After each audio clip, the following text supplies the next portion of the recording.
Good morning, lovely students. I'm so excited to start our poetry unit together. You know, it's been a long time since I could teach poetry, and I'm so happy I get to do it with you. You know, not everybody likes poetry, that's true. But I think if you keep an open mind, you're going to learn a lot of tricks that will help you open the doors to poetry and better understanding of it. And along the way, you'll do some self-discovery too. So let's begin our introductory lesson.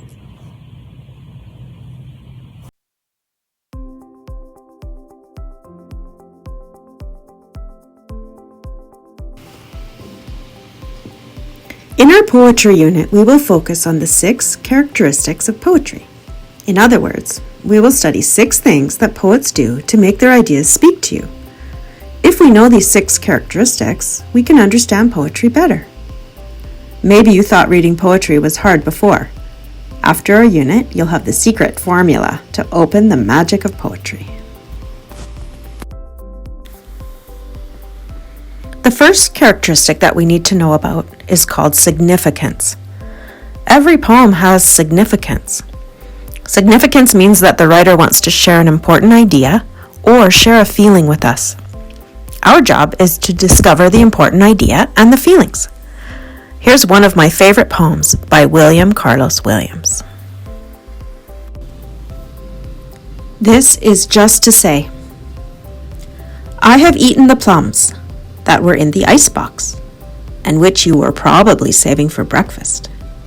Forgive me, they were delicious, so sweet and so cold. The second characteristic that we need to know is called comparative language. Maybe you heard your teachers use the word metaphor or symbol before. This language tries to explain an idea or feeling by showing something similar. For example, we can say that Asli is a giraffe when he dances. You get the picture. Sorry, Asli, I couldn't resist.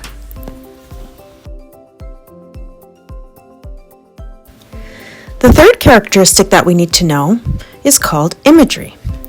Imagery means the words that help us feel something. These words touch on our senses, what we can see, hear, touch, or taste. If the poet wants you to feel something, they use images to create the emotions. Just like a horror movie uses special effects like blood or shadows or dark nights or silent rooms, the poet uses sensory words. The fourth characteristic we need to know is called language techniques. This really means the words that the writer chooses that will give the poem a certain sound or rhythm. The technique you know already is rhyming. For example, maybe you heard this poem before when you were little. The itsy bitsy spider crawled up the water spout. Down came the rain and washed the spider out. The fifth characteristic is pretty obvious.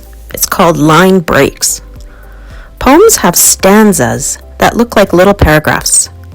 Thinking about why the poet grouped certain lines together might give us some clues to help us understand the secret meaning. The sixth and final characteristic is originality. This is the best one. The poet's trying to say something in a way that has never been said before.